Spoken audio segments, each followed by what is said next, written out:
मैं इस production house में जो कुछ कह रहा हूँ वो मेरी इच्छा से, मैं जो जो रियली मेरे साथ घटी है वो बता रहा हूँ। ये प्रोडक्शन हाउस ने मुझे हेल्प किया है कि मेरी जो ये सोसाइटी में इस तरह की जो एक गलत काम हो रहा है उस सोसाइटी में अच्छी तरह से इस बात को लोगों को पता पड़े। ऐसे इनडायरेक्टली तो पता पड़ रहा है, केस चल रहा है, मगर केस के साथ साथ क्या चीज़ घट रही है ये लोगों को नहीं पता है। केस जो है वो तो कोर्ट में चल रहा है, मगर मेरे घर के अंदर एक ड्रामा चल रहा है जो बहुत ही दूषित ड्रामा है। एक आदमी को, क्योंकि इसकी बाई मुझे कह चुकी है, हमारी भतीजी की बाई मुझे, हमारे बाई को बता चुकी है कि ये इस बुड्ढे को किस दिन वो गिरा देंगे। ये सीढ़ी में ऊपर चढ़ता है लाइब्रेरी देखने के लिए, किस दिन इसको ऊपर से गिरा देंगे, ये भी कह चुका है। मैं खाने बैठता हूँ तो अगर इन्होंने पहले खाना खा लिया तो इनका झूठा थाली वहीं पे रखा रहेगा। ये इन्होंने अपने भाई को इंस्ट्रक्ट कर रखा है कि बस थाली मत हटाना, जिससे कि ये जब वो खाना खाएगा तो उस खाने की, अगर उन्होंने नॉन वेजिटेरियन खाना खाया तो उसके बदबू वहाँ पे पहुँचे और इसको खाने में दिक्कत हो। तो पूरी कोशिश ये करते हैं कि, और ये इतना सटल चीज़ है कि इसको मैं पुलिस को या बाहर किसी को बताऊँ तो क्या। मेरा नाम दीपक बैनर्जी है। मैं यूनिवर्सिटी, जयनारायण व्यास यूनिवर्सिटी में भौतिक विज्ञान का अध्यापक था और वहाँ से रिटायरमेंट के बाद मैंने और भी कई इंस्टीट्यूशंस में पढ़ाया।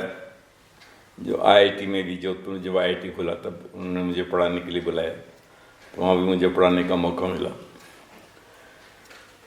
हम जोधपुर में, हमारे पिताजी जोधपुर में 1930 में आ गए थे। 1930 में वो जोधपुर आने के बाद यहाँ आए थे उम्मेद भवन के कंस्ट्रक्शन के लिए। उम्मेद भवन का कंस्ट्रक्शन का जो ठेका है, कॉन्ट्रैक्ट है, वो शिवरतन मोहता नाम के एक बहुत बड़े बीकानेर के एक व्यापारी को मिला था। तो 1930 में पिताजी आ गए। मेरे 1937 में मेरा जोधपुर में जन्म हुआ। मेरा जन्म जोधपुर में भी हुआ। थोड़ा बहुत अध्ययन जोधपुर में किया। उसके बाद पिताजी का कॉन्ट्रैक्ट यहाँ पे ख़त्म हो गया था 1940 के बाद, करीब 40 से कुछ दिन बाद 42-43 में पिताजी का कॉन्ट्रैक्ट यहाँ पे उम्मेद भवन में ख़त्म हो गया। हम इसके बाद पिताजी 1963 के आसपास पिताजी ने सोचा कि रिटायरमेंट लेंगे और जोधपुर में एक मकान, उसमें हमारे भाई साहब यहाँ मेडिकल, इसमें हॉस्पिटल में, यहाँ का जो जोधपुर का हॉस्पिटल था, महात्मा गांधी हॉस्पिटल, उनको वहाँ नौकरी मिल गई थी। और मैं पिलानी में बिरला साइंस कॉलेज में पढ़ाता था। ये Birla science college, Birla arts college, Birla engineering college, ये तीनों मिला के बिट्स बना। तो हमारे टाइम में बातचीत चल रही थी कि बिरला बिट्स बनने वाला है, मगर वो प्रोसेस में था, पूरी बना नहीं था उस समय तक। तो बिरला साइंस कॉलेज में फिजिक्स पढ़ाते हुए मुझे यहाँ जोधपुर बुलाया गया कि एक ज़मीन खरीदा जा रहा है दोनों भाइयों के नाम पर, तो तुम जोधपुर आ जाओ। तो जोधपुर आने के बाद 9th C रोड में आनंदलाल भंडारी साहब से 23,000 रुपये में एक ज़मीन खरीदी गई जो मेरे भाई साहब के नाम पे था। तो उसमें जो दस्तखत वगैरह करने होते हैं वो करा के मैं तो वापस पिलानी लौट गया। उसके बाद ये 1962 की बात है। उसके बाद वो कॉन्ट्रैक्टर ढूंढिए, मकान का मैप बनवाइए, ये सब प्रोसेस चलता है। 1963 के आसपास जब शुरू हो रहा था 1963, उस समय भाई साहब को पता पड़ा, किसी ने बताया कि आपको सरकार से भी 20,000 का ऋण मिल सकता है, लोन मिल सकता है। तो अगर लोन आप ले लें तो चाहते हैं, मगर वो ज़मीन उस समय सिर्फ आपके नाम पे होना चाहिए, तभी मिलेगा। 2 जन और आपके ब्रदर तो प्राइवेट इंस्टीट्यूशन में काम करते हैं, इसलिए उनको नहीं मिल सकता। तो आपको तभी मिलेगा जबकि 20 वो ज़मीन आपके नाम पर हो। तो उन्होंने पिताजी से पूछा, पिताजी ने कहा ठीक है ले लो, मैं तो पैसा दे ही रहा हूँ मकान के लिए, मगर कुछ एक्स्ट्रा पैसा आएगा तो हम कुछ चाहें तो और कुछ कर लेंगे, तुम ले लो। तो मुझे पिलानी से बुलवाया गया और जो ज़मीन 23,000 में हम दोनों ने ख़रीदा था, उसमें मेरा जो भाग है वो मैंने 500 रुपये में भाई साहब को सुपुर्द कर दिया, क्योंकि घर की बात थी, वो कोई इसमें कोई प्रॉब्लम नहीं था। हमको ये पता था कि ये तो घर बनाने के लिए काम में आएगा। पिलानी लौट गया। पिताजी चाहते थे कि दोनों भाई हैं तो दोनों भाई अगर साथ रहें, तो मुझे कहते रहे कि तुम जोधपुर आ जाओ, यूनिवर्सिटी में नौकरी के ले लो। तो जोधपुर यूनिवर्सिटी 62 में बना, 63 में फर्स्ट ओपन सिलेक्शन हुआ। तो 63 में मैंने जोधपुर यूनिवर्सिटी में अप्लाई किया और मेरा सिलेक्शन हो गया। मैं जोधपुर में 63 जुलाई में आ गया। तो मकान हमने बनवा लिया। मकान बनवाने के बाद जो गवर्नमेंट से 20,000 का लोन लिया था, मैंने और मेरे भाई साहब ने मिल के चुकाया। पिताजी ने कह दिया दोनों मिल के चुकाओगे। तो भाई साहब तो डॉक्टर थे, प्राइवेट प्रैक्टिस करते थे। मैं तो गवर्नमेंट इसमें यूनिवर्सिटी में नौकरी करता था, तो मैं चेक से पैसे निकालता था। मेरे पास वो चेक पड़ा हुआ है जिसमें मैंने पैसे निकाले हैं, उसमें लिखा हुआ है एक फॉर हाउस लोन। तो ऐसे चेक कॉपी मेरे पास मिल गई 1967 की। सोचिए कितनी पुरानी, वो चेक बुक मुझे मिल गई। तो उसमें लिखा हुआ है कि मैंने 1,000 रुपये हाउस लोन के लिए निकाले थे, और मैं वो पैसे जमा करा देता। भाई साहब 1,000 रुपये देते, 1,000 रुपये मैं देता और जमा करते, वो लोन ख़त्म हो गया। और पिताजी को जो लोन पिताजी से भाई साहब ने लिया था, वो भाई साहब इनकम टैक्स में दिखाते थे कि इतना पैसा मैं पिताजी को मैं देता हूँ इंटरेस्ट में। अब कोई दिया थोड़ी ज़्यादा था, वो कागज़ में इट वॉज जस्ट मेंशन, और ये एक्चुअली कोई पैसे का ट्रांसफ़र नहीं होता था। तो ये सब तो चलता रहा। तो पिताजी ने किसी वकील से पूछा कि इसका समाधान निकालिए। तो वकील ने कहा कि जो फर्स्ट फ्लोर है वो डॉक्टर बनर्जी आपको सरेंडर कर दें। तो उसमें अगर आपका पूरा लोन जो है वो रिकवर नहीं होता तो बाकी आप एग्जेम्प्ट कर दीजिए, इनकम टैक्स में वो एक्सेप्टेबल है। तो फर्स्ट फ्लोर भाई साहब ने हमारे फादर को सेल कर दिया, और इस तरह से उस मकान के मालिक बन गए। ऊपर फर्स्ट फ्लोर के पिताजी और ग्राउंड फ्लोर के मेरे भाई साहब। और बाद में जब बिल लिखा गया तो पिताजी ने बिल लिखा, उसके 2-3 दिन बाद ही पिताजी ने, 1 महीने बाद ही पिताजी ने बिल लिख दिया, ये विक्रय पत्र के बाद, 1 या 2-3 महीने के बाद ही। और उस विक्रय पत्र, वो बिल में पिताजी ने मुझे वो पोर्शन बिल कर दिया। तो वो मेरे पास वो ऊपर का पोर्शन आ गया, और अब मैं और मेरे भाई साहब उस मकान के अधिकारी बन गए। उसकी ये तो बात है 1975 की। इसके बाद क्या हुआ, पिताजी की डेथ हो गई 1980 के आसपास। भाई साहब 97 में भाई साहब की डेथ हो गई। फिर हमारे मदर भी मर गए। जब भाई साहब जब बीमार पड़े, भाई साहब को यूरिनरी इन्फेक्शन हो गया, रीनल फेलियर। जब रीनल फेलियर भाई साहब को हुआ तो यहाँ के जो भाई साहब के स्टूडेंट डॉक्टर थे, उन लोगों ने कहा कि डॉक्टर साहब को एक बार बॉम्बे ले जाना पड़ेगा, डायलिसिस को, हीमोडायलिसिस करते हैं। हीमोडायलिसिस मतलब वो आर्टिफिशियल किडनी होता है। तो आर्टिफिशियल किडनी जो है खून को साफ कर देता है। तो मैंने उनको, डॉक्टरों को कहा कि आप ये उनको बताइए मेरे भाई साहब को। उन्होंने कहा नहीं सब, ये आपके भाई साहब से हम तो बात नहीं करेंगे, आप ही बात करिए इस बारे में। तो मुझे पता था कि भाई साहब जानना चाहेंगे, घर में फंड्स नहीं है। इतना भाई साहब का प्रैक्टिस था। He was a prolific physician. ऐसा फिजिशियन थे जोधपुर में, उसमें कोई बराबरी का फिजिशियन नहीं था। हमारे घर में फंड्स नहीं थे। हमारे भाभी जी ने फंड्स का क्या किया किसी को पता नहीं। तो यहाँ पे एक आपके बॉम्बे हॉस्पिटल में दुर्गा व्यास एक जन डॉक्टर थे, वो भाई साहब के स्टूडेंट थे। तो दुर्गा व्यास के पिताजी यहाँ पे MP व्यास, महावीर प्रसाद व्यास, जोधपुर में आतू जी के नाम से प्रसिद्ध थे, और दर्शन शास्त्र के प्रोफेसर थे JNBU में। म्यूज़िक का अच्छा नॉलेज था। मेरे भाई साहब को भी म्यूज़िक का अच्छा नॉलेज था, इसलिए दोस्ती बहुत थी। और आतू जी भाई साहब से भी थोड़ा उम्र में बड़े थे। तो मैं आतू जी के पास गया और मैंने बताया कि भाई साहब से बीमार हैं, आप कुछ करिए इसके लिए। क्या करूं? मैंने कहा आप एक ड्रामा करिए यहाँ के, जैसे आप भाई साहब को फंक्शन में इनवाइट करने आ रहे हैं, और फिर आप सुनिएगा मत, दुर्गा जी से बात करके इनका बॉम्बे में जाने का अरेंजमेंट कर देंगे आप, और वो मना करते रहेंगे, आप उनको मना को मत मानिएगा। तो दुर्गा ने भाई साहब को कन्विंस कर दिया कि मैं आपके बॉम्बे में हॉस्पिटल में कोई पैसा खर्चा नहीं होने दूंगा। मैं और रातू जी हम बॉम्बे चले गए, जाके सारा अरेंजमेंट कर लिया, भाई साहब को बॉम्बे ले आए। उनको जनरल वार्ड में एडमिट करना पड़ा, और जनरल वार्ड में दुर्गा व्यास ने पर्दा वर्दा ला के आइसोलेट कर दिया। आप सोचिए, डॉक्टर बनर्जी जो प्रिंसिपल थे SN मेडिकल कॉलेज के, वो जनरल वार्ड में बॉम्बे हॉस्पिटल उनका ट्रीटमेंट हुआ। तो पैसे का कहाँ गया कुछ था नहीं। तो 97 में फिर भाई साहब की डेथ हो गई। उसके बाद ये मकान को रिपेयर करने के, मैं तो टीचिंग लाइन में था, मैं भी 97 में रिटायर हुआ। और टीचिंग लाइन में था, इसलिए हम लोगों के पास फंड्स, तो मेरे पास तो फंड ज़्यादा थे नहीं और घर में और फंड्स नहीं थे, तो उसका रिपेयर, उसको काफ़ी दिन से मकान रिपेयर नहीं होता, तो 8-10 लाख रुपए ज़रूरत थे रिपेयर कराने के लिए। तो उतना फंड हम लोगों के घर में उस समय नहीं था, तो इसलिए हमने ये, मैं, मेरी भाभी और मेरे वाइफ, हम तीनों ने मिलकर डिसाइड किया कि मकान को बेच देंगे। अब मकान को हमने पूरा वाइट में बेचा 1,48,00,000 में।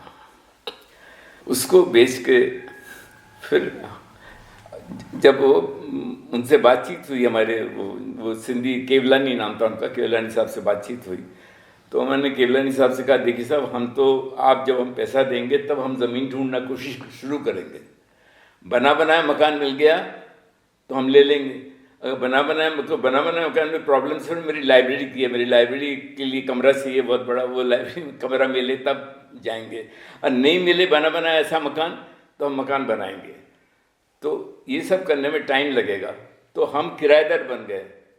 उसने 28,000 रुपये मकान का किराया फिक्स करवाया उनके वकील ने, मगर उसने कह दिया, अंकल मैं एक पैसा भी आपसे नहीं लूँगा, ये सर के 11 महीने का ये डील करवाया, मगर कोई पैसा आपको देने की ज़रूरत नहीं, आप आराम से इसमें 11 महीने रहिए, और अगर आपका मकान नहीं बने तो आप बिल्कुल डरिए, बिल्कुल कोई में टेंशन मत कीजिएगा, ये बढ़ता चला जाएगा और हम आपको कभी तंग नहीं करेंगे। इतना अच्छा ग्राहक हमको मिल गया, और हमने ये मकान, ज़मीन ढूंढना शुरू किया। ये मौलाना आज़ाद के बगल में हमको ये ज़मीन मिल गई। ये ज़मीन हमने 21 लाख में ख़रीदा। जब ये हमारे मकान का डील चल रहा था, उन्हीं दिनों मेरे भाभी जी को अचानक एक दिन उनकी आंखें लटक गई, और जब वो आंखें लटक गई तो, और डुप्लीकेट विजन हो गया, डबल विजन, गाड़ी वाड़ी चलाती हैं वो, तो उनको 2 इमेज दिखाई देते, वो 2 इमेज दिखाई देते, कभी कभी 1 हो जाता, फिर कभी 2 हो जाता। तो आई के डॉक्टर को दिखाया, तो आई के डॉक्टर ने कहा, साहब मेरा ये नहीं है, ये बीमारी कुछ और कुछ है, तो आप किसी फिजिशियन या सर्जन को दो। उनको शक हुआ कि ब्रेन में कोई ट्यूमर हुआ है शायद, तो ट्रिनिटी हॉस्पिटल में दिखाया गया। ट्रिनिटी हॉस्पिटल वाले सब टेस्ट वगैरह करवाए, ये आपके स्कैनिंग वगैरह जो होता है, एमआरआई सब कर लिया। करने के बाद ये किसी फिक्स डिसीजन में पहुंच नहीं पाया, डायग्नोसिस कर नहीं पाया प्रॉपरली। उस दिन शाम को जो खाना था एक शादी का, मोहनसुख महेश्वरी यहाँ पर एक प्रोफेसर थे हमारे फिजिक्स में, उनकी बेटी का शादी ताजीद भवन में, उन्होंने खाने का अरेंजमेंट वगैरह किया था ओपन में। तो हम लोग सब वहाँ गए हुए थे, काफ़ी लाइट था, ओपन था मगर काफ़ी लाइट था वहाँ पर। और भाभी जी करीब मेरे ख्याल में 3-4 मीटर दूर कहीं खड़ी थी, और डॉक्टर अरविंद माथुर वहाँ खड़े थे। तो अरविंद माथुर जी को मैंने कहा कि हमारे भाभी जी को कुछ प्रॉब्लम हो गया है।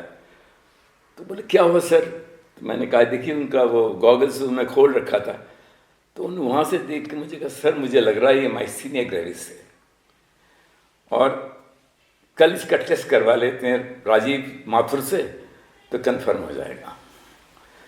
तो आप सोचिए, उतनी दूर से स्पॉट डायग्नोसिस जिसे कहते हैं, स्पॉट डायग्नोसिस का फर्स्ट एग्जाम्पल मैंने देखा। इतनी दूर से देखते ही उन्होंने कह दिया कि ये बीमारी है।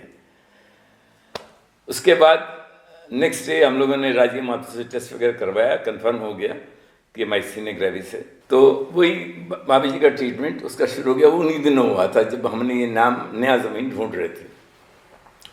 तो इस ज़मीन का सारा पेमेंट इसलिए मुझे ही करना पड़ा, ये मैंने ही किया अपने चेक से। उसमें लिखा हुआ है, मेरे डॉक्यूमेंट में मेरा नाम लिखा हुआ है कि दीपक बनर्जी ने इस तारीख को इस नंबर से चेक से पैसे दिए, 5 लाख, 6 लाख और 15 लाख, 21 लाख में ये ज़मीन हमने खरीद लिया।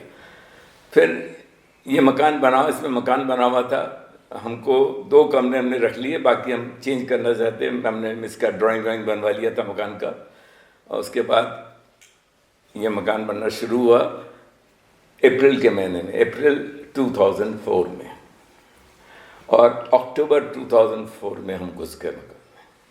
ये पूरा मकान हमने बनवा लिया था, और कभी कोई डिस्प्यूट नहीं हुआ, कभी कोई झगड़ा नहीं हुआ कॉन्ट्रैक्टर से या किसी से। आप सोचिए इतने शॉर्ट में इतना बड़ा मकान, हमारा मकान आप देखें तो बहुत बड़ा मकान है, इतना बड़ा मकान बिना किसी प्रॉब्लम के पूरा बन गया। और मैं उस समय नेशनल में पढ़ाता था, मैं तो टाइम दे नहीं पाता था। तो मेरे एक स्टूडेंट हैं, उनके पिताजी वकील हैं, तो वो वहाँ पे बैठते थे और उन्होंने वो बनवा लिया था, इसमें लीगल एक डॉक्यूमेंट बनवा लिया था कॉन्ट्रैक्टर के साथ कि ये मटेरियल लगेगा इतने समय के अंदर ये मकान। तो वो जो हमने मकान जिनको बेचा था उसमें 11 महीने का होता है वो किराया जो लेते हैं, तो 11 महीने के पहले ही हमारा मकान बन गया और हम यहाँ पे शिफ्ट कर गए। तो हमें कोई बढ़वाना नहीं पड़ा उनसे, हम इस मकान में शिफ्ट कर गए। तो ये हमारे इस नए मकान की कहानी है। 9 सी रोड मकान जो हमने बेचा केवलानी साहब को, वो हमने 1,48,00,000 में बेचा। पूरा वाइट मनी में वो बेचा गया था। और क्योंकि 9 सी रोड का मकान मेरे और मेरे भाई साहब के नाम पर था, इसलिए पिताजी ने विल करके हम दोनों के नाम पे कर दिया था वो मकान। और वो विल की मेरी कॉपी मेरे पास है, पिताजी की विल की कॉपी मेरे पास है। और ये उसको चैलेंज इसलिए नहीं कर सकते क्योंकि इस विल में पिताजी के पास एक छोटा मकान और था। वो छोटा मकान इसलिए पिताजी ने बनवाया था कि मैं नहीं रहूँगा तो उसका जो किराया आएगा वो उससे मेरे वाइफ का छोटा मोटा खर्च जो है निकल जाएगा। और मेरे वाइफ के डेथ के बाद वो मेरे छोटे बेटे के बहू को मिलेगा। वो इसलिए था क्योंकि भाई साहब तो डॉक्टर थे, उनका एक्स्ट्रा इनकम था, और पिताजी को पता था मैं यूनिवर्सिटी में टीचर था, प्रोफेसर था, तो मेरा कोई एक्स्ट्रा इनकम नहीं है। तो पिताजी ने इसलिए किया कि इनकी वाइफ को कभी दिक्कत नहीं हो, इसलिए वो मकान इनकी वाइफ को जाएगा। और वो छोटा मकान हमने जब बेचा तो उस छोटे मकान में भाभी जी का फिटनेस है। इसका मतलब उनको विल का पता है और she had agreed to the will, उसमें विटनेस किया था उन्होंने। वो वकील ने देख के बता दिया तो उसने वो प्रेजेंट भी कर दिया कोर्ट में। इसलिए विल जो है उसको चैलेंज ये लोग नहीं कर सकते। उसके बाद हमको 74 लाख भाभी जी ने ले लिया, 74 लाख मैंने लिया, 21 लाख में हमने ज़मीन खरीद लिया। भाभी जी बीमार रहती थी, कभी वो ट्रीटमेंट के लिए बाहर जाती, कभी अपनी बेटी के पास जाती, जब कभी आती थी तो मुझे कहती थी कि मेरे भी कुछ शेयर लो। तो कुछ चेक्स उन्होंने मुझे दिए, वो चेक्स टोटल अगर करें, उन्होंने दिखाए तो बहुत सारे चेक्स हैं, मगर सारे चेक्स जो हैं वो मुझे नहीं दिए गए, वो अलग जगह दिए गए और उन्होंने सोच लिया शायद मुझे दिए गए हैं। तो जो मुझे चेक्स दिए गए हैं, जो मेरे अकाउंट में दिखाई दे रहे हैं कि मेरे अकाउंट में जमा हुए हैं, वो चेक्स जो है टोटल करीब बैठता है 26-27 लाख। ये मकान जो बना है करीब 50 लाख में बना है, तो बाकी खर्चा जो है मैंने किया है। एग्जैक्ट मैं 50 लाख इसलिए कह रहा हूँ, अंदाज से कह रहा हूँ। अगर हम पूरा उसका एरिया लें, मकान का फ्लोर एरिया, और उससे उस के रेट से गुना करें तो शायद 55 लाख भी आ सकता है। तो जो कुछ खर्चा हुआ वो मैं करता रहा, और मैं इसलिए कर सका क्योंकि मैं एक्स्ट्रा 97 रिटायर होने के बाद भी मैं नौकरी करता रहा कहीं ना कहीं, और एक्स्ट्रा इनकम में अर्न करता रहा, इसलिए मेरे पास पैसे आते रहे जब मैं एक्स्ट्रा खर्चा कर सकता था। इसलिए मैंने ये पॉसिबल हुआ। अगर मैं रिटायरमेंट के घर बैठ जाता तो ये पॉसिबल नहीं होता। आखिर में मैंने आईआईटी तक पढ़ा, और आईआईटी में तो बहुत अच्छा पैसा मिल जाता था मुझे। तो आईआईटी में वो जो पर आवर पढ़ाने का बहुत रेट बहुत हाई है, और रॉयल इंस्टीट्यूट में मुझे 1 घंटे पढ़ाने के 750 देते थे 1 घंटा क्लास लेने के लिए। तो इस तरह से अच्छे मुझे इंस्टीट्यूट्स में अच्छे पैसे मुझे मिल जाते थे पढ़ाने के। उससे मैंने संसार का अच्छी तरह से खर्चा चला लिया। तो ये मकान ये सब चलता रहा। भाभी जी बीमार थी, जब जोधपुर में रहती तो उनका देखभाल मैं और मेरी वाइफ करते थे। दवा उनकी दवा कोई खास थी नहीं, पुरानी दवा, 40 साल पुरानी दवा। वो दवा इसमें नहीं मिलती। उनके जो है वो था जो डायरी है, जो मेडिकल डायरी, उस मेडिकल डायरी में वो दवा यहाँ मिलती नहीं थी उन दिनों। तो दवा तो इनको बाहर से खरीदनी पड़ती थी, क्योंकि ये रेयर बीमारी है ना, रेयर बीमारी तो दवा मिलती नहीं थी, तो वो बाहर से खरीदते थे, उससे चलता था उनका। उनको फैमिली पेंशन मिलता था, उनका खुद का खर्चा उससे निकल जाता था। बाकी सब खर्चा घर का, इलेक्ट्रिसिटी का बिल, पानी का बिल, मकान की कभी बीच में देखभाल, सब मुझे मेरे खर्चे से होता था। ये चलता रहा। 2018 के आसपास और उन दिनों क्या है कि हमारी बड़ी वाली भतीजी के घर में भी केस चल रहा था, तो ये हमारा चलता रहा। तो 2018 के बाद हमारी भतीजियों को थोड़ा रिलीफ मिल गया अपने प्रॉब्लम से, और वो उस समय जोधपुर आके भाभी जी का देखभाल करने लगे। तो 2000 ये तय हुआ, यहाँ ट्रीटमेंट वगैरह कराते वराते ट्रीटमेंट को ये तय हुआ कि बराबर तो यहाँ रह नहीं सकते, इसलिए छोटी वाली भतीजी बॉम्बे ले जाएगी उनको। और यहाँ मैंने न्यूरोलॉजिस्ट प्रवीण सुराना, न्यूरोलॉजिस्ट हैं, मेरे स्टूडेंट हैं, तो मैंने प्रवीण सुराना से उनको मिलवा दिया। तो प्रवीण सुराना ने बॉम्बे में 2-3 न्यूरोलॉजिस्ट का नाम बता दिया जो जोधपुर से गए हुए हैं, जिससे कि इन लोगों को ट्रीटमेंट करवाने में कोई दिक्कत नहीं हो। तो भाभी जी का ट्रीटमेंट वहाँ बॉम्बे में वो उनसे करवा रही होगी, ये अंदाज़ है मेरा। उसके बाद उसके बाद कोरोना आ गया, तो 2 साल भाभी जी अपने छोटी भतीजी के साथ रही, मेरी छोटी बेटी के साथ रही, मेरी छोटी भतीजी के साथ। उसके बाद ये तय हुआ कि बड़ी वाली भतीजी ले जाएगी, तो बड़ी वाली भतीजी दिल्ली नहीं ले जाती थी, उसका मकान दिल्ली में है, तो उसने कहा कि मैं जोधपुर में इनका ट्रीटमेंट करवाऊंगी। तो वो भाभी जी जोधपुर आ गई और हमारी बड़ी वाली भतीजी जोधपुर में रहने लगी। और बड़ी वाली भतीजी के हस्बैंड डॉक्टर हैं, उनको बाड़मेर में एक नौकरी मिल गई। बाड़मेर में मेडिकल कॉलेज है, उस मेडिकल कॉलेज में प्रोफेसर ऑफ सर्जरी हो गए। वहाँ रिटायरमेंट एज 70 है ये गवर्नमेंट कॉलेजेस में, और उनका एज उस समय 68 या 67 या 68 होगा, तो उनको नौकरी मिल गई उसमें। उसके बाद क्या हुआ कि उनकी वो नौकरी टिकी नहीं, क्योंकि ये तो 8-10 जगह नौकरी किया उन्होंने, तो यहाँ भी कुछ ऐसा ही हुआ, इनकी नौकरी चली गई और ये आके घर में बैठ गए। तो बाड़मेर से फिर ये जोधपुर में रहने लगे, और ये हमारी बड़ी वाली बच्ची दिल्ली चली गई और उनके हस्बैंड जोधपुर रहने लगे और भाभी जी का देखभाल करने लगे। ये भाभी जी का साथ हुआ। अच्छा, उसके पहले एक चीज़ और घटी थी कि ये लोग चाहते थे कि इन्होंने काफ़ी देखभाल कर लिया है, अब छोटी वाली भतीजी ले जाए।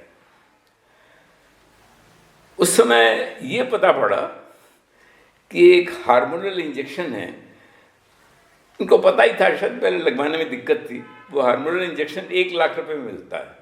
वो हार्मोनल इंजेक्शन अगर इनको लगता है तो इनकी जनरल कंडीशन इंप्रूव कर जाती है भाभी जी की।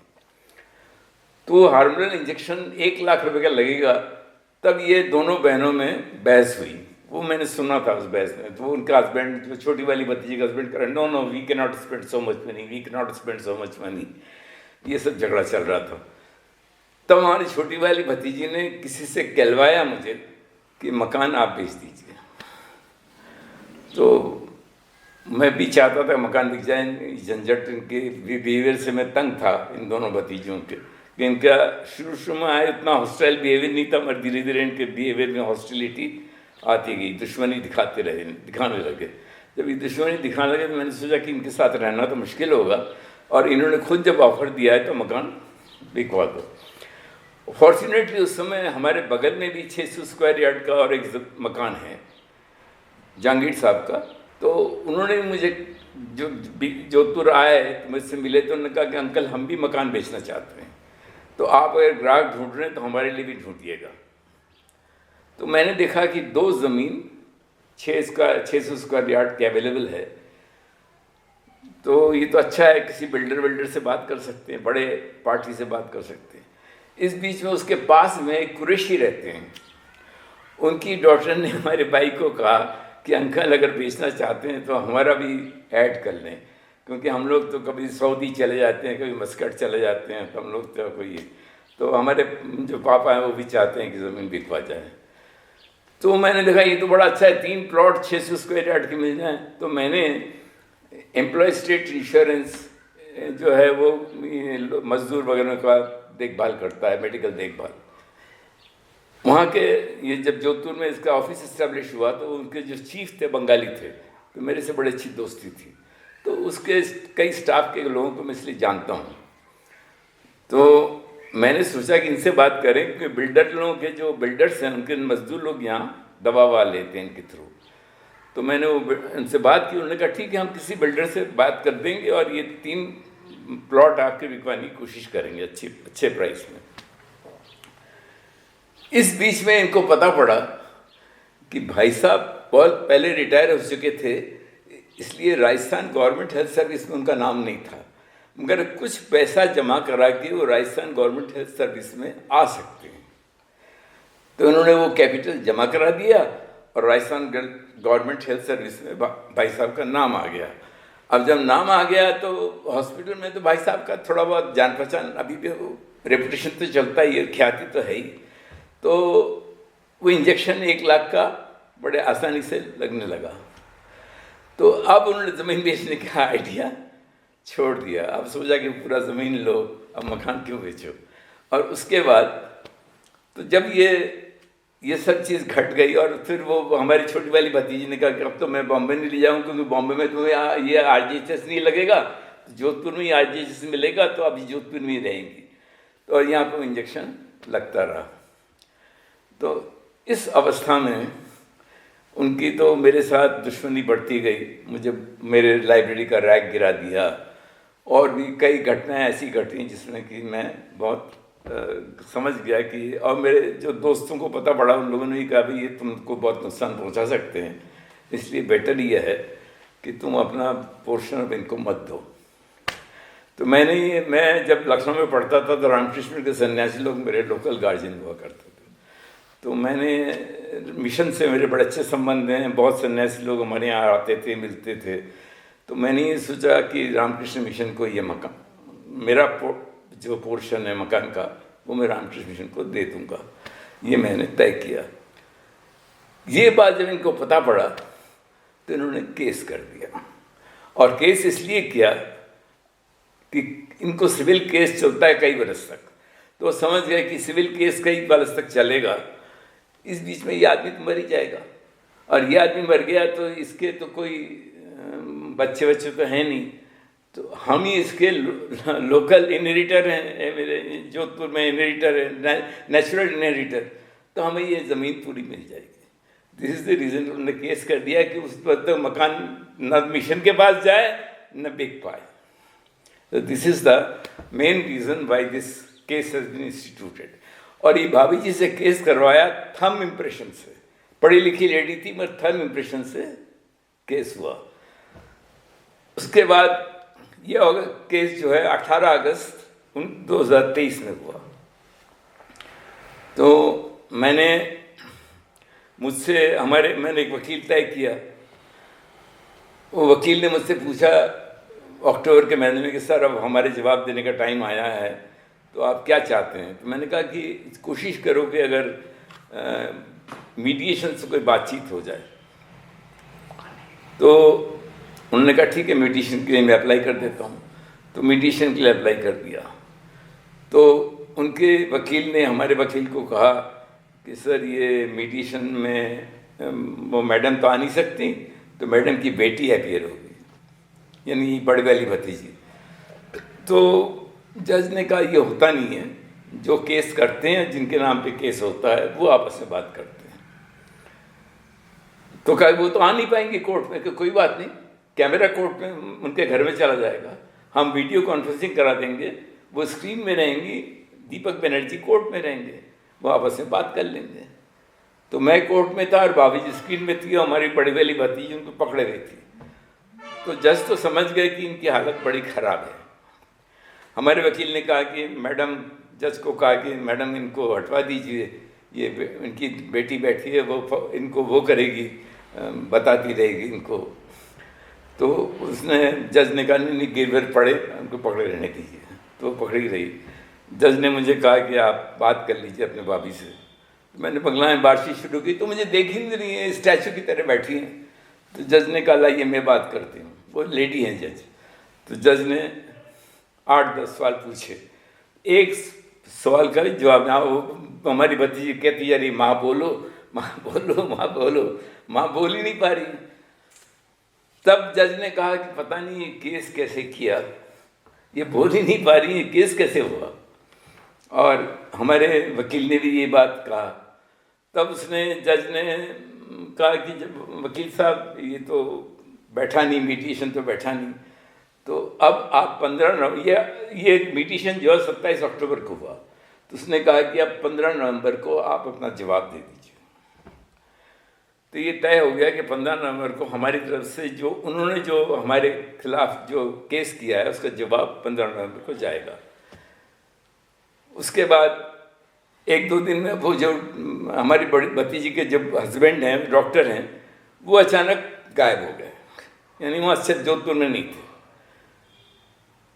और 27 अक्टूबर के आसपास इतनी गर्मी नहीं थी कि उसमें एसी की ज़रूरत पड़े, मगर भाभी जी सोती थी तो मैंने बाहर से देखा कि उसमें एसी चलता रहता था। वो एसी का वो आवाज़ आता है ना, तो उससे पता उड़ गया था कि एसी चलता है। तो आप सोचिए उनको एसी में सुला रहे थे। 2-3 दिन बाद देखा भाभी जी भी नहीं है। हमारी जो डॉक्टर साहब हैं तो चले गए, कहीं गायब हो गए, और भतीजी वो भाभी जी गायब हो गई। अब वो हमसे बात नहीं करते थे, हमको पता नहीं पड़ा कहाँ गई हैं। मगर किसी कंपाउंडर के थ्रू मुझे पता पड़ा कि वो MDM हॉस्पिटल में उनको न्यूरोलॉजी वार्ड पे एडमिट किया। उसका कंपाउंडर का लड़का मेरे से पढ़ने आता था, उसने कंपाउंडर ने भाभी जी को देख रखा था। तो उसने मुझे फ़ोन में कहा कि आपकी भाभी जी को हॉस्पिटल में एडमिट किया, आपको पता है क्या? मैंने कहा हाँ मुझे पता है, ले गए हैं घर से।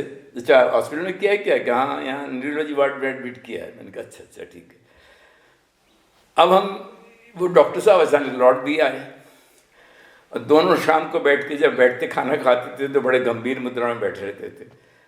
हमारी बाई पूछती थी कि ये क्या हालत है। मेरे को कैसे पता पड़ा क्या हालत है? अब देखो इसके पहले जब हॉस्पिटल गए हैं बार बार ठीक होके आ गई हैं, अब की बार देखो अगर भाग्य ने साथ दिया तो फिर ठीक होके आ जाएंगी। फिर एक दिन मैंने देखा कि कोल्ड ड्रिंक वगैरह आया, थोड़े खुश लगे ये दोनों हस्बैंड वाइफ। तो मैंने हमारे भाई को कहा कि लग रहा है ठीक हो रही हैं, अब ये भाभी जी शायद 1 दिन में घर आ जाएंगे। 1-2 दिन में घर ज़रूर भाभी जी का शव आया, भाभी जी नहीं है, क्योंकि 14 तारीख को 14 नवंबर को डेथ हो गई।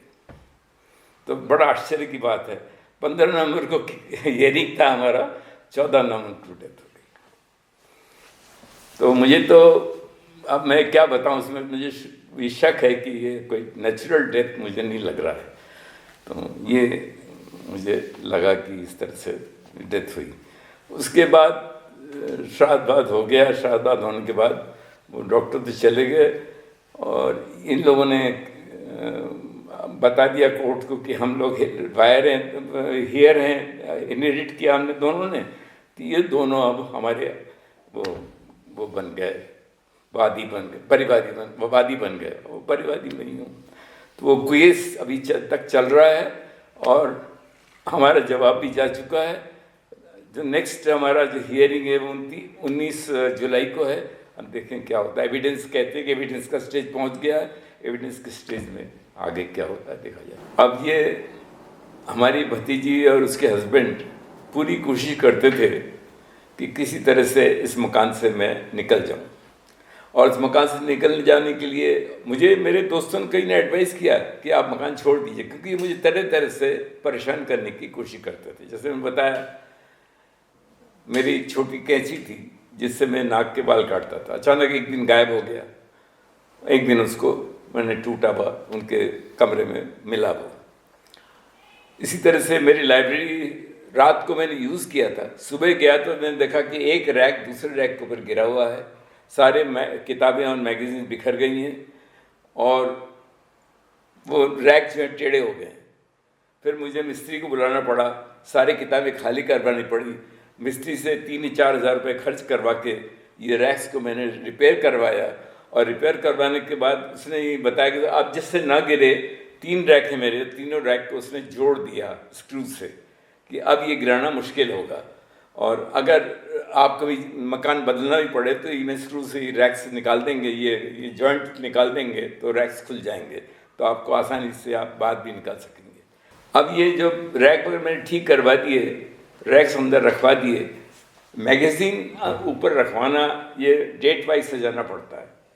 किताबें तो मैंने ढूंढ ढूंढ के लगा दी, मगर मैगज़ीन्स को लिए मैंने सोचा कि कुछ स्टूडेंट्स को बुलवा लूँगा, और बुलवा के उनको मैं धीरे धीरे डेट वाइज लगवा दूंगा, कि बिना डेट वाइज लगवाए उनको रखने का मुश्किल मतलब नहीं होता।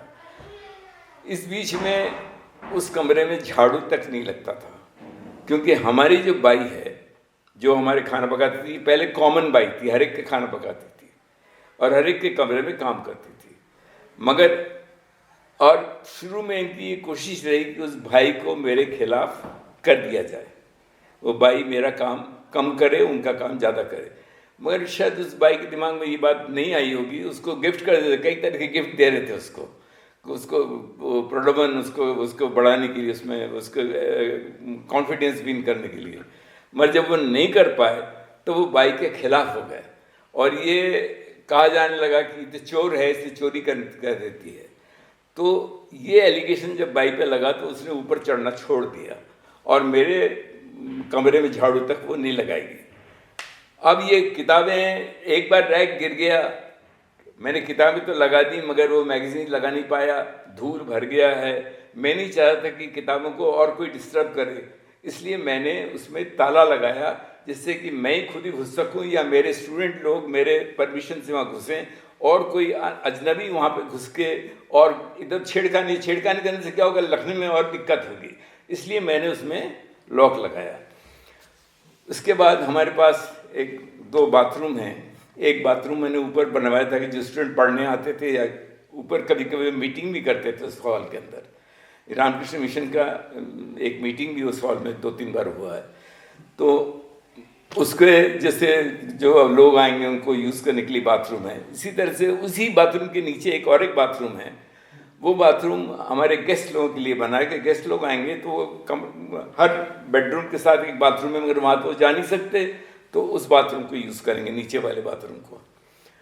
तो एक दिन पता पड़ा कि ऊपर वाले बाथरूम से नीचे पानी गिर रहा है।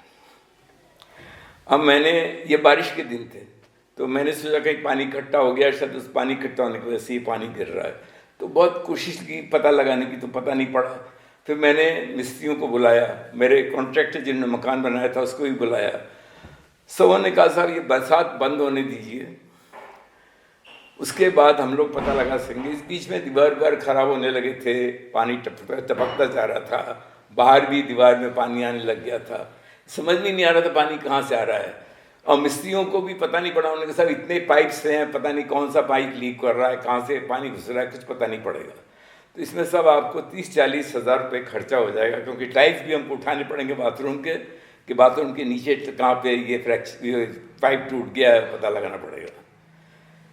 उन दिनों एक लड़का पढ़ने आता था, तो गर्मी थी, बारिश के दिन, वो मौसम ज़रा सा गर्मी मौसम था। तो मैंने सोचा कि एक वो जो रूम कूलर है उसमें पानी भर दूँ तो उसको चला दूंगा तो लड़का आराम से बैठ के पढ़ सकेगा।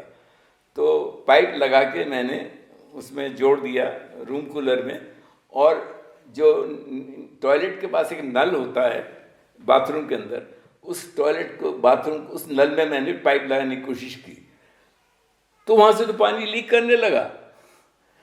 उस पाइप को किसी ने तोड़ दिया था। अब तो बड़ा आसान हो गया, मैंने मिस्त्री को बुलाया, उसने कहा साहब ये तो बहुत छोटा काम है, इसको तो अभी पाइप को भी ठीक कर देता हूँ। तो उसने उसको टाइल को उठाया, खोला और वहाँ पाइप को ठीक कर दिया। वो तो 2,000 रुपये में काम हो गया, जिसमें 40,000 रुपये खर्चा हो जाता। फिर वो टाइल लगा दिया फिर उसने। तो इस तरह से तो गड़बड़ियाँ ये लोग करते रहे। इस तरह से कुछ न कुछ मेरे साथ करते रहे, जिससे कि जैसे मैंने बताया कि मेरी गाड़ी एक दिन स्टार्ट नहीं हुई अच्छी तरह से। मैंने सोचा पेट्रोल कम है शायद, इसलिए गड़बड़ कर रहा है। पेट्रोल भराया तो जो गड़बड़ थी वो बढ़ गई। तो मैंने मेरे मैकेनिक को बुलाया, तो उसने कहा कि मुझे डर है कि इसमें पेट्रोल के साथ कुछ मिला दिया गया है। अब वो आपके पेट्रोल पंप में कुछ गड़बड़ हुआ है या और किसी ने किया ही मुझे पता नहीं, मगर पेट्रोल के साथ कुछ मिक्सचर है। पेट्रोल मुझे टंकी साफ़ करनी पड़ेगी। तो टंकी साफ़ करके वो चीज़ ठीक हुई। तब ये चीज़ें तो मैंने करते किसी को नहीं देखा, मगर इनडायरेक्ट ये इंडिकेट कर रहा है कि कोई कुछ गड़बड़ मेरे साथ करने की कोशिश कर रहा है। और ये कोशिश जो है ये तरह तरह से होती रही, बड़े सटल वेज ऑफ गड़बड़ ये करते थे। जैसे कि मैं टीवी सुन रहा हूँ तो मैं टीवी आंख बंद करके सुनता रहता हूँ, अचानक देखा टीवी का साउंड कम हो गया तो जाके साउंड कम कर दिया। तो इस तरह की अच्छा मैं कान में थोड़ा कम सुनता हूँ, इसलिए मैं टीवी का साउंड थोड़ा ज़्यादा होता है। उनको लग रहा है कि मैं उनको तंग करने के लिए ये कर रहा हूँ। मैं मान लीजिए ये जो म्यूज़िक के प्रोग्राम आते हैं ये कंपटीशन के, तो मैं उनको सुन रहा हूँ, गाने सुन रहा हूँ, तो ये पीछे बैठ जाएगी और वो अपने मोबाइल में गाने सुनेगी, ज़ोरों से कुछ म्यूज़िक चला देगी, जिससे कि मेरे सुनने में दिक्कत हो। इस तरह के कुछ न कुछ प्रॉब्लम वो सटल वेज में करती रहेगी। वो मैं किसी को बताऊं तो किसी को समझ में नहीं आएगा कि ये हमारी ये इनकी आदत बन गई। और देखने का तरीका मेरी तरफ ऐसे दिखेगी जैसे कि मैं कोई बहुत बड़ा दुश्मन हूँ, इस तरह से मेरी तरफ देखने का तरीका।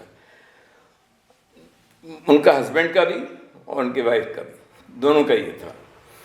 फिर जब मैंने एक दिन क्या हुआ कि एक वकील साहब हैं, इनका हमारे घर में बहुत आना जाना था, वो घूमते हुए हमारे घर आना चाहते थे। तो शाम हो गया था, वो घर ढूंढ नहीं पा रहे थे। तो उन्होंने मुझे फ़ोन किया कि भाई साहब मैं आप लोगों के घर के पास आया हुआ हूँ, मगर पहचान नहीं पा रहा हूँ, तो हेल्प कर दीजिए। तो हेल्प करके वो हमारे घर आए।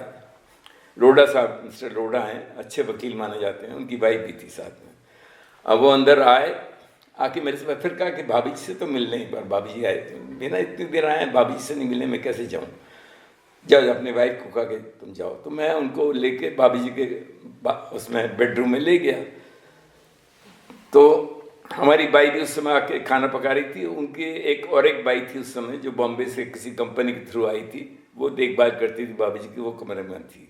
तो उसने ऊपर डॉक्टर चैटर्जी को, इनके हमारे भाभी जी के दामाद को इन्फॉर्म कर दिया होगा। तो वो नीचे आए, नीचे आके उन्होंने उस लेडी से पूछा कि आप यहाँ घुसे कैसे? आपको नहीं पता ये बहुत बीमार हैं, आप यहाँ नहीं घुस सकते। तो उसको समझ में नहीं आया वो कि कौन है, क्योंकि उन्होंने तो कभी दामाद को देखा ही नहीं था। तो वो कहने लगे मैं समझ नहीं, आप कौन हैं? कि मैं इनका दामाद हूँ और मैं डॉक्टर हूँ, जाइए यहाँ से निकल जाइए। तो बड़ी ख़राब मूड में वो आई, अपने हस्बैंड को बताया कि यहाँ तो इंसल्टिंग हो गया मेरे लिए, मुझे इस तरह से निकाल दिया। तो उनके हस्बैंड भी बड़ा अपसेट हो गए। फिर मैंने कहा कि कुछ झगड़ा चल रहा है इसलिए शायद ये घटा है। तो जब ये सब लोग चले गए तो मेरे उस डॉक्टर ने मेरे साथ बहुत झगड़ा किया कि आपने घुसने कैसे दिया? आपको पता है कि मैं 1-1 लाख रुपये खर्चा करता हूँ उनको बचा के रखने के लिए। ये मैं जो इंजेक्शन लगवाता हूँ 1 लाख रुपये का, उसलिए बची दी हैं, नहीं तो मर जाती है। इस तरह से मुझे बात की उन्होंने कि मेरी वजह से ये बचे हुए हैं आज। ये चलता रहा। ये डॉक्टर जो है बहुत ही ख़राब, इनका वो है टेम्पर जो है बहुत ख़राब है। तो मेरे साथ बहुत खराब। अच्छा, इस बीच में क्या हुआ कि वो हमारे भाई ने बता दिया था कि एक बड़े वकील हैं, उनकी वाइफ है। तो इन्होंने सोचा मैं इस वकील को जानबूझ के बुलाया है वॉच करने के लिए। उन्होंने, यानी इनको हर टाइम शक हो रहा है कि मैं कुछ गड़बड़ करने के लिए ये सब कर रहा हूँ। फिर क्या हुआ कि ये बात मैंने एक हमारे परिचित हैं जो नवज्योति के एडिटर हैं, उनको जिक्र किया था। तो उन्होंने कहा कि भाई साहब ये आपसे संभलेगा नहीं, तो हमारे एक कॉरेस्पॉन्डेंट हैं, बड़े समझदार हैं, उनको मैं भेजूंगा, साथ में 2 जन होंगे, तो वो आपके भतीजी को समझा देंगे। तो एक दिन मैं स्नान कर रहा था तो अचानक मुझे मेरे भाई ने कहा, वो आ गई थी उस समय खाना पकाने के लिए, मुझे चिल्ला के कहा कि अंकल जी कोई आपका आदमी आया है, ये आपकी भतीजी घुसने नहीं दे रही है। तो बाहर निकल के गया तो वो खंडेलवाल साहब खड़े थे, जो जिनको उन्होंने नाम बताया था, मुझे मिलवा दिया था। तो खंडेलवाल साहब आए, उनके दीदी क्या बात है बताइए, हम तो आपको हेल्प करने के लिए आए हैं और बता दीजिए क्या प्रॉब्लम है। तो ये गुस्सा होके वहाँ से चली गई अपने बेडरूम में। तो खंडेलवाल साहब, अरे दीदी नाराज़ क्यों हो रही हैं, हम आपकी हेल्प करने के लिए आए हैं, करते हुए वो पीछे घुसे। अब उसको तो पता नहीं कहाँ गए, को अजनबी था, पहले हमारे मकान में आया था। तो भाई से पूछा कहाँ गई दीदी, कहाँ गई? तो वो बताने लगे अपने बेडरूम में गई है। तो बेडरूम के दरवाजे में खड़े होकर, दीदी आ जाइए, आके सब अपना प्रॉब्लम बताइए, हम सॉल्व करने के लिए आए हैं इसको। तो उसने दरवाज़ा खोला, कहा कि आप पत्रकार हैं? हाँ पत्रकार हैं। आईडेंटिटी कार्ड दिखाइए। इस बीच उसने किसी को फ़ोन किया होगा, पूछा होगा, वकील को फ़ोन किया होगा, किसी को फ़ोन किया होगा, उन्होंने कहा पहले उनका वो आईडेंटिटी कार्ड देखो। तो उसने आईडेंटिटी कार्ड का गाड़ी से आईडेंटिटी कार्ड ले आ भाई, अपने साथी को कहा, ये दिखा दिया। अच्छा ठीक है, आपका नाम खंडेलवाल है, जितेंद्र खंडेलवाल, मैं आपके खिलाफ केस करती हूँ। और फटाक से उसने पुलिस में इन्फॉर्म किया। तो इस तरह का उनका बिहेवियर को समझाने आए, मेरे कोई परिचित आए जिससे कि मकान के अंदर घुस न सकें, उसको रोकने के लिए इन्होंने नेक्स्ट डिसाइड किया कि कैमरा लगा देंगे और वॉइस रिकॉर्डर लगा देंगे। जो मैं किसी से बात करूं तो उनको पता पड़ जाए। तो कहाँ कहाँ कैमरा बस रिकॉर्डर लगाया, एक गेट में लगाया, एक जहाँ गाड़ियाँ ख़त्म होती है उस जगह लगा दिया उसी एरिया में, एक लगाया जो मेरे बाथरूम और टॉयलेट वाला जो एरिया है और मेरे बेडरूम उसके बीच में एक लगा दिया, जिससे मैं बेडरूम में बैठ के बात करूं तो वो सुनाई दे। हमारे पास 4 बेडरूम हैं, 2 बेडरूम हम यूज़ करते थे मैं और मेरे भाभी जी, और 2 बेडरूम गेस्ट लोगों के लिए थे। तो एक जब हमारी भतीजी और उनके हस्बैंड आ गए तो जो गेस्ट लोग थे उनसे एक बेडरूम में ये लोग रहते थे, एक बेडरूम खुला हुआ था, उसमें मेरा कुछ सामान भी रखा हुआ है, मेरे पेपर्स वगैरह सब रखे थे। अचानक एक दिन देखा उसमें ताला लगा हुआ है। मैंने पूछा इसमें ताला क्यों लगा है, जवाब नहीं दे रहे, लगा हुआ है ताला, नहीं जवाब दे रहे। अब उसमें ताला लगा दिया, अब वो ये कहेंगे कि आपने लाइब्रेरी में ताला क्यों लगाया, ये आर्गूमेंट देखे ओके हमने इसमें ताला लगा दिया, आपने ताला क्यों लगाया। इस तरह से एक इलॉजिकल आर्गूमेंट करके मुझे उनका मेन रीज़न है कि मेरे से परेशान करें, मैं प्रोवोक होकर कुछ बोल दूं तो इनको पुलिस में रिपोर्ट करना आसान हो जाए। That is the only purpose. और मैं धीरे धीरे ये सब कहने से साइकोलॉजिकली मैं वरीड होता रहूं, ट्रबल होता रहूं, और साइकोलॉजी ट्रबल होने के बाद एट द एज ऑफ 88 इस तरह साइकोलॉजिकल अगर मेरे साथ एपिसोड्स होते रहे, बैड एपिसोड्स, तो naturally my health will deteriorate and perhaps I will pass away. और एक बार मैं मर जाऊं तो ये ज़मीन उनकी है, रामकृष्ण मिशन जिसको मैं देना चाहता हूँ ये ज़मीन, वो रामकृष्ण मिशन तो लेने आएगा नहीं, लेने आएगा नहीं। इनको पता है कि ज़मीन इनको एज ए नेचुरल इनहेरिटर में, जो मेरे बच्चे हैं नहीं तो एज ए नेचुरल इनहेरिटर उनको मिल जाएगा। So that is their only purpose. जिससे केस जो करवाया है और मुझे जो तंग करने की कोशिश करते हैं, वो तंग करने की कोशिश इसीलिए करते हैं और इतने सटल वे में करते हैं कि हर चीज़ को मैं पुलिस को बता नहीं सकता, इतना सटल वे है देखने का तरीका। मेरी तरफ जिससे देखेंगे, जिस तरह से बात करेंगे, आपस में बात करेंगे सब, और हमारे पूरी कोशिश रहती है कि किसी तरह से हमारी जो बाई है खाना पकाने आती है, जो पहले सबों का पकाती थी, वो नहीं आए, वो नहीं आए तो मेरे लिए खाना नहीं पकेगा, मुझे डिफिकल्टी हो जाएगी, that will hasten my demise. So that is their only purpose, that I should be, my health should deteriorate, I should be in trouble, I should be mentally troubled, physically troubled and socially troubled। कोई आए नहीं हमारे घर में, क्योंकि कोई घुसता, जैसे मेरे एक कलीग हैं JK शर्मा, वो मेरे लिए कुछ खाने का सामान लेके आए थे, फिजिक्स डिपार्टमेंट में हेड थे। तो गेट से घुसते ही वहाँ हमारे जो वो किचन है उससे गेट दिखाई देता है, तो इनकी बाई जो है चिल्ला के दीदी कोई आ रहा है। दीदी अचानक भाग के आ जाती है, आके पूछेगी, JK शर्मा से पूछा आप कौन हैं, JK शर्मा ने कहा मैं JK शर्मा हूँ, क्या चाहिए आपको, कि मैं दीपक मैं इससे मिलने आया हूँ, ये हमारे कलीग हैं, पूरा सीनियर कलीग हैं, इनसे मिलने आया हूँ, फ़ोन कीजिए, उनको बुला लीजिए, हम नहीं बुलाएंगे। इस तरह से बिहेव करते हैं। वो जो फिजिक्स का हेड ऑफ डिपार्टमेंट था उसके साथ इस तरह से बिहेव कर रहे हैं। So this is their behaviour to with all the people who come to me. Student जो पढ़ने आते थे अब धीरे धीरे सब बंद हो गया, बंगाली जो हमारे से मिलने आते थे सब बंद हो गया। इस डर से बंद हो गया कि ये आएंगे, ये पुलिस को रिपोर्ट करें, खंडेलवाल के लिए कर दिया और पुलिस वाले बुलाएंगे। और ये जेंडर कार्ड जो है रेगुलरली प्ले कर रहे हैं कि हम लेडीज़ हैं, ये आदमी के तो दोस्त, इनके जो जान पहचान के सब गुंडे हैं, जो फिजिक्स का प्रोफेसर आए तो गुंडा है, कोई भी हमसे मिलने आए तो गुंडा है, इनको हार्म करने के लिए आ रहा है। वो मेरे से मिलने के लिए आ रहा है, उनका काज है इनको हार्म करने के लिए आ रहा है। तो यही वाला रोल ये लोग प्ले कर रहे हैं, मुझे बहुत परेशान कर रहे हैं, तंग कर रहे हैं। मेन पर्पस ये केस जो है इसका कोई लॉजिकल वो नहीं है, रीज़न नहीं है। केस किया इसीलिए गया है कि प्रॉब्लम चलता रहे और उनका ये सोचे कि उस प्रॉब्लम में ट्रबल्ड होके मेरी डेथ हो जाए, मेरा हेल्थ बिगड़ जाए, डेथ हो, मेरी हेल्थ ठीक है, वो इनको दुख देता है कि इसका हेल्थ ठीक क्यों है।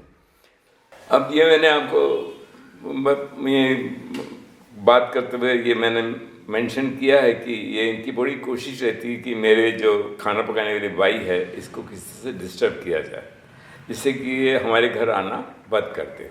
मेरा खाना पीना बंद हो जाए, खाना पीना बंद हो जाए तो मुझे तकलीफ मेरी बढ़ जाए।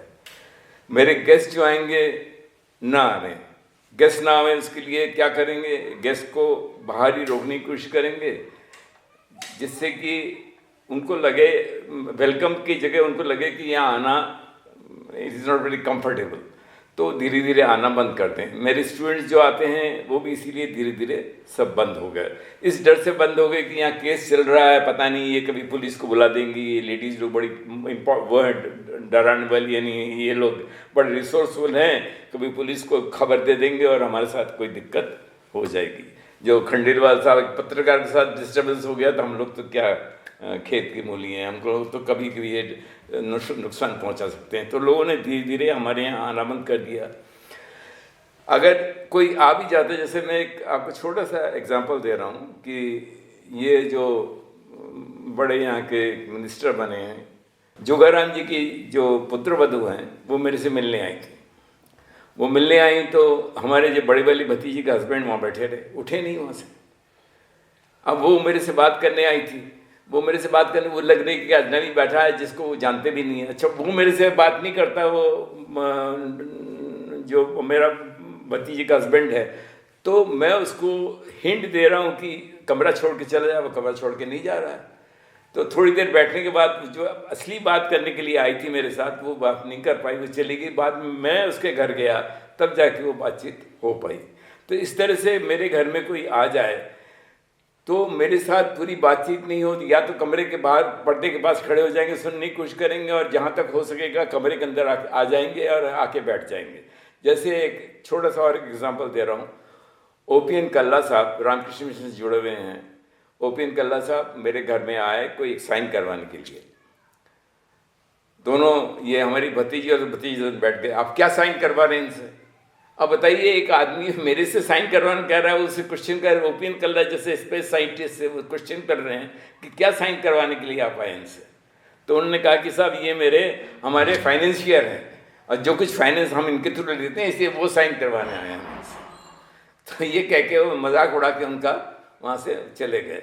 तो इस तरह से ये लोग दुर्व्यवहार, हमारे जो गेस्ट आते हैं उनके साथ दुर्व्यवहार करते हैं। और उसके बाद ओपीएन कल्ला ने आना बंद कर दिया हमारे घर। उन्होंने समझ गया कि इनके घर जाना बेकार है, कि इनके ये कुछ कर नहीं सकते, अपने भतीजों को रोक नहीं सकते, वो हमसे दुर्व्यवहार कर लेंगे। तो इस तरह से लोगों को हमारे यहाँ आने का जिससे कि डिफ़िकल्टी हो, इसकी पूरी कोशिश इन दोनों बहनों की रहती है और इनके हस्बैंड्स की भी रहती है। अब क्या हुआ कि बीच में अचानक एक दिन दोनों बहनें यहाँ नहीं थी। बड़ी वाली भतीजी जो है वही मोस्टली यहाँ रहती है, छोटी वाली भतीजी बीच बीच में अपने हस्बैंड के साथ आती है, कभी कभी अकेले भी आती है। तो बड़ी वाली भतीजी तो ऑलमोस्ट परमानेंटली यहाँ रहती है। बड़ी वाली भतीजी का हस्बैंड भाभी जी की डेथ के बाद गए तो उसके बाद नहीं आए, तो बड़ी वाली भतीजी जनरली रहती है और वो सारे तरीके सीख गई है लड़ने के और तंग करने के, सारे तरीके उसके पास सीखा हुआ है उसको, तो उसको कोई डिफ़िकल्टी नहीं है, बड़े आसानी से बड़े नेचुरल वे में वो सब करती रहती है। तो अचानक 2-3 दिन के लिए वो थी नहीं। जब नहीं थी तो उसकी जो बाई है उसने मुझे कहा कि वो दीदी तो कहीं गई हुई हैं और मैं सुबह आऊँगी, मैं रात को तो यहाँ सर्वेंट्स रूम में नहीं रहूँगी, मेरे अपने घर चली जाऊँगी। उसका हस्बैंड रहता है आसपास कहीं, तो रहती है यहाँ पे सर्वेंट्स रूम में, उसको रखा है, और उसका हस्बैंड कहीं बाहर रहता है। तो मैं वहाँ पे चली जाऊँगी, तो सुबह आप गेट कब खोल देंगे?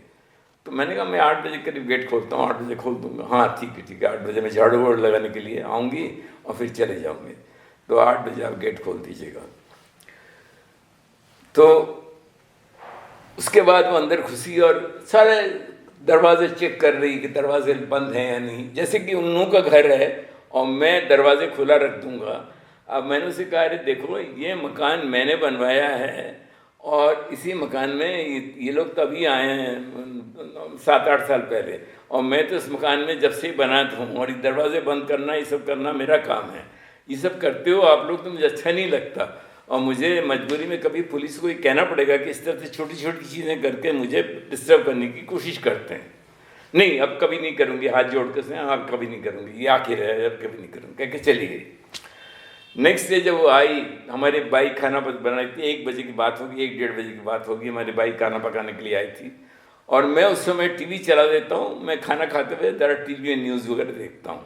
तो टीवी चल रहा था, मेरा ध्यान टीवी की तरफ था। इतने में वो इनकी बाई आई अंदर, आके नमस्ते सुमन जी करके खड़ी हो गई। कैसे हैं, एक फॉर्मेलिटीज करके उसने बताया कि ये कल आए थे, मुझे पुलिस की बात कह रहे थे कि पुलिस को कह देंगे। इनको पता नहीं कि पुलिस तो मेरे तलवे के नीचे रहती है, और मेरे भाई लोग जो हैं हिस्ट्री शीटर हैं, मैं कभी इनको उड़वा दूंगी यहाँ से। इस तरह से वो मेरे भाई को कहने लगी। मेरी भाई भी आकर के कुछ बोली, ये सब होने लगा। तो इनके बीच में इनका वॉइस का लेवल बढ़ता चला गया। वो अपना खाना लेने के लाई थी, चिल्ला के मैं देख लूँगी ये करते हुए वो खाना लेके चली गई। तो थोड़ी देर बाद मुझे बहुत बुरा लगा, तो मैं उसके सर्वेंट्स रूम में गया। मैंने कहा ये सब क्या करते हो आप लोग, इस तरह से हल्ला मचाते हो और ये परेशान होते हो। उसको मैंने थोड़ा डांट के बोला, तो डांट के बोला, अच्छा मेरे खाने में भी रोक लगाने हैं, मेरे खाने में रोक लगाने आए हैं। तो खाना तो करीब खा चुकी थी, मैं तो कुछ देर पहले बाद में गया था, अब मैं खाना भी नहीं खाऊंगी, मैं जा रही हूँ यहाँ से। हमारी बाई कहने लगी कि अंकल जी आप बाहर आ जाइए, बाहर आ जाइए। मैं बाहर आ गया। इस बीच में हमारे पड़ोसी जो हैं, बिल्कुल बगल में रहते हैं, मिस्टर नागर, उनकी वाइफ जो हैं, वो किसी वजह से वहाँ हमारे बाइक से, वो हमारी बाइक उनके यहाँ भी काम करती है, तो वो वहाँ पे आ गई। और मैंने हमारे एक पुराने जान पहचान के हैं मिस्टर जितेंद्र पंचारिया साहब, उनको फ़ोन किया, क्योंकि इस लेडी ने किसी को फ़ोन कर रही थी। तो मैंने सोचा पता नहीं फ़ोन करके किसको बुला रही है, वो हिस्ट्री शीटर्स को बुला रही है, क्या कर रही है। तो मैंने सोचा मेरे सपोर्ट के लिए भी किसी को बुला लूँ। तो मैंने उनको फ़ोन किया, तो वो भी आ गए। इस बीच में वो एक आदमी आ गया स्कूटर मोटरसाइकिल में, और एक लेडी थी, और ये तीनों बाहर, हम तो जा रहे हैं यहाँ से, कभी नहीं आएंगे यहाँ पर। बाहर निकले, जब ये जितने पंचारी आए तो आए, कहने लगे मारो मुझे, मारो उनको। कहने तो मैं मारने थोड़ी आया हूँ, मैं तो जानने आया हूँ हुआ क्या, तुझे क्या हुआ है। तब उनको भी धमकाने लगी, गालियाँ देने लगी, और कहने लगी कि मेरे हिस्ट्री शीटर हैं, आपको पता नहीं, आप आ जाइए, मैं दिखा दूँगी आपको। कहा था ना हिस्ट्री शीटर के बारे में, कहने लगी। तो ये सब चीज़ें हुई। उसके बाद नेक्स्ट डे हमारी भतीजी आ गई। इस बीच में मैंने पुलिस को इन्फॉर्म किया कि इस तरह से गड़बड़ हो रहा है, आप कुछ करिए इसके बारे में। लगता है कि उन लोगों ने भी पुलिस में इन्फॉर्म किया। मुझे पुलिस वाले ने बताया कि उनकी तरफ से भी शिकायत आई है। उसके बाद इनकी दोनों शिकायत के बारे में बयान लेने के लिए एक सज्जन, एक कांस्टेबल घर में आ गए। उन्होंने मुझे फ़ोन किया कि मैं आपके घर आ रहा हूँ बयान लेने के लिए।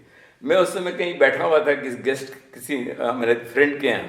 तो मैंने कहा मैं तो भाई घर में नहीं हूँ, आपकी बाई, मैंने कहा वो खाना पकाने अगर आई होगी तो मिल जाएगी आपको, मगर आपने मुझे पहले कहा होता तो मैं फिक्स कर लेता। वो तू किस टाइम खाना पकाने के लिए आती है, उस समय वो रहती है, बाकी हमारे घर में थोड़ी रहती है वो। और आपके वो पड़ोसी जो हैं मिसेस नागर, मैंने कहा वो तो अपने घर में होंगे, आप उनसे मिल लीजिएगा घर में। तो थोड़ी देर में वो आए होंगे, और उन्होंने हमारे बाई से और उनसे, तो जब तक मैं लौटा तो वो कांस्टेबल साहब जो हैं बैठे अपना बयान लिख रहे थे, और हमारी भतीजी मिसेस नागर को समझा रही थी कि ये हमारी बाई कितनी बदमाश है, ये सुमन जो मेरे खाना पकाती है वो कितनी बदमाश है, कितनी दुष्ट है। ये उनको नागर साहब की बाई को समझाने की कोशिश कर रही थी। ये सब हो रहा था। जब मैं आया तो उसके बाद धीरे धीरे सब चले गए। फिर सुबह हमारे भाई ने खाना पका लिया तो वो भी चली गई। फिर सुबह मेरे भाई का फ़ोन आया कि अंकल जी माँ के घर में खाना पकाने नहीं आऊँगी। मैंने कहा क्या हुआ, क्यों नहीं। मैंने बच्चों को बताया कि रात को जो घटना वहाँ घटी, तो मैं अब आपके यहाँ खाना पकाने नहीं आऊँगी, मैं इस सब झंझट में नहीं पड़ना चाहती। आप लोगों का झगड़ा है, आप मिटाइए, मेरे से कोई लेना देना नहीं है, मैं यहाँ पे खाना पकाने नहीं आऊँगी। तब मैंने पुलिस वाले को फ़ोन किया, उसको बताया कि इस तरह की घटना घटी है। तो पता नहीं उसने शायद बाई से बात की कि नहीं तुझे घबराने की ज़रूरत नहीं, तो बाई फिर आने लगी। मगर इन लोगों की पूरी कोशिश रहती है कि कुछ ना कुछ करके बाई को डिस्टर्ब करें, और इतना डिस्टर्ब कर दें कि वो आना बंद कर दे। कुछ ना कुछ करके मुझे डिस्टर्ब करें कि मैं मकान छोड़ के चला जाऊँ। मुझे लोग एडवाइस करें कि मकान छोड़ दो आप, जिससे कि उनको पूरा फ्रीडम यहाँ रहने का मिल जाए। अभी तक पुलिस की तरफ से ऐसा कुछ नहीं हुआ है कि उनको समझा दिया जाए, पाबंद कर दिया जाए कि इस तरह का कुछ मत करो, ये 88 ईयर्स ओल्ड मैन को इस तरह से तंग न करो। बल्कि पुलिस मुझे 2-3 बार सुनना चाहिए कि साहब वो भी सीनियर सिटीज़न है, अब क्या करें, वो भी सीनियर सिटीज़न है तो होंगी। मैं 28 साल का हूँ तो मेरी नीस जो 60 साल की हो गई थी, उसमें आश्चर्य की बात क्या है।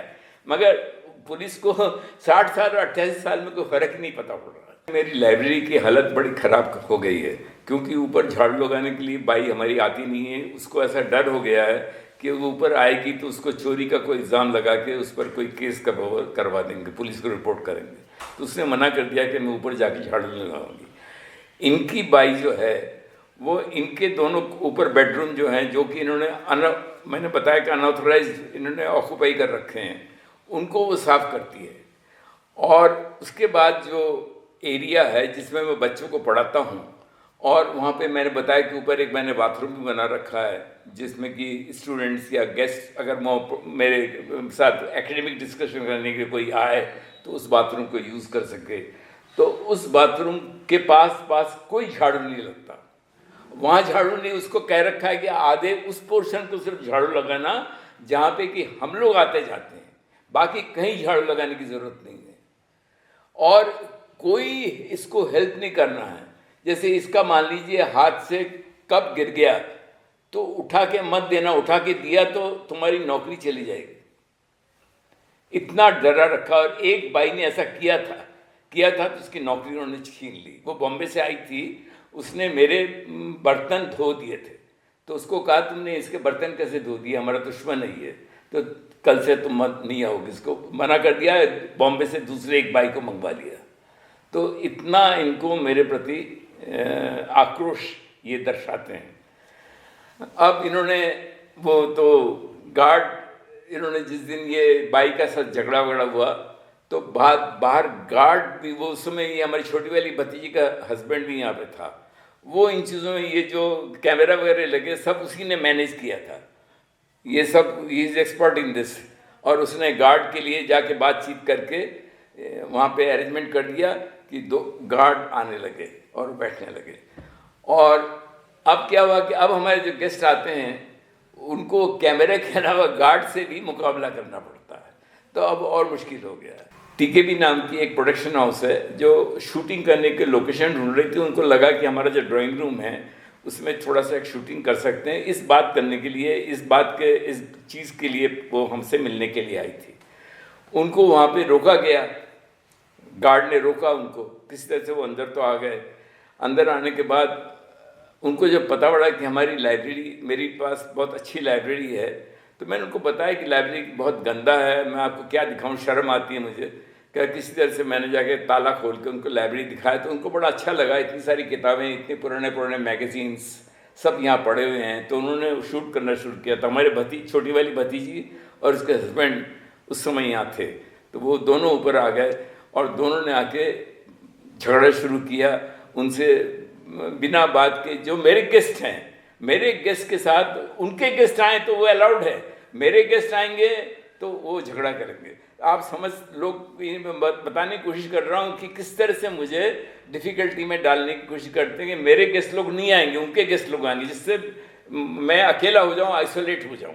तो मुझे आइसोलेट करने के लिए ये सब किया जाता है।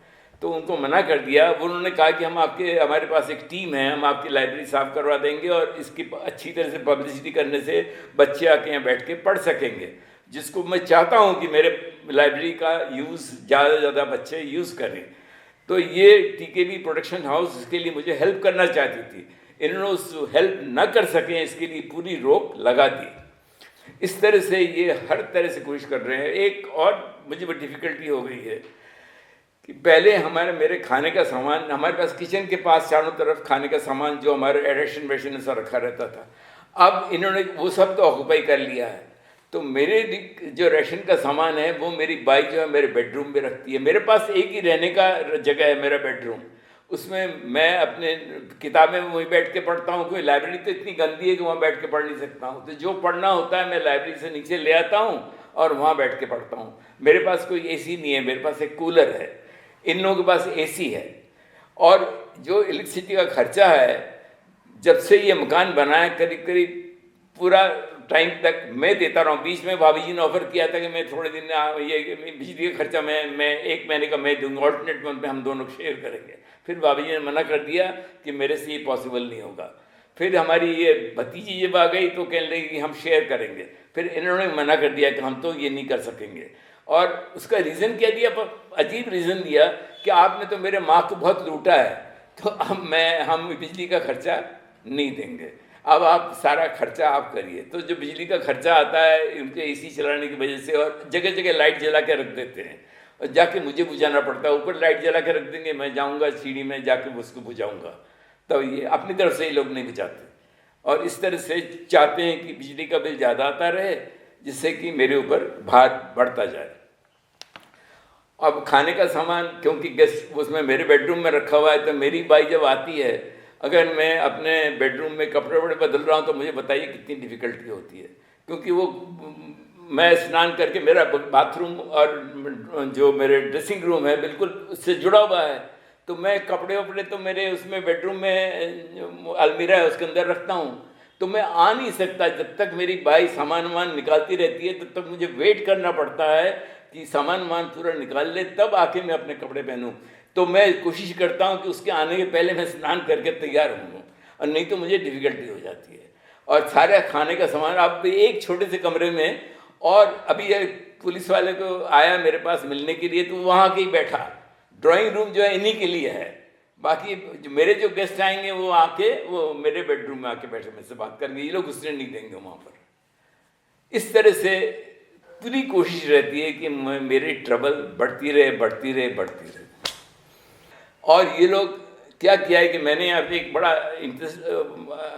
मकान जब बना था, अरेंजमेंट किया था, हम लोग एक्वागार्ड है, तो एक्वागार्ड में पानी जो लेते हैं हम टंकी से लेते हैं नॉर्मल घरों में।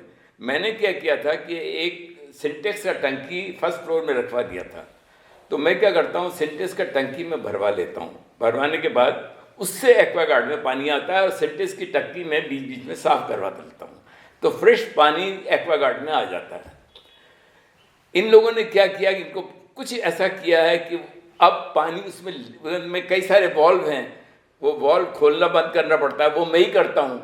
मगर कुछ इन्होंने गड़बड़ किया है कि उसमें लीकेज होने लगा है, और लीकेज होने की वजह से जब ऊपर वाली टंकी में, टॉप वाली टंकी में चढ़ाते हैं पानी, वो तो फ्रेश पानी नहीं चढ़ाते, वो तो ग्राउंड लेवल में जो टंकी है उससे चढ़ाते हैं, वो पानी लीक होके इस सिंटेक्स वाले उसमें चला जाता है। तब से इन लोगों ने क्या किया, जिनको पता पड़ गया कि अब ये होने लगा है, तब इन्होंने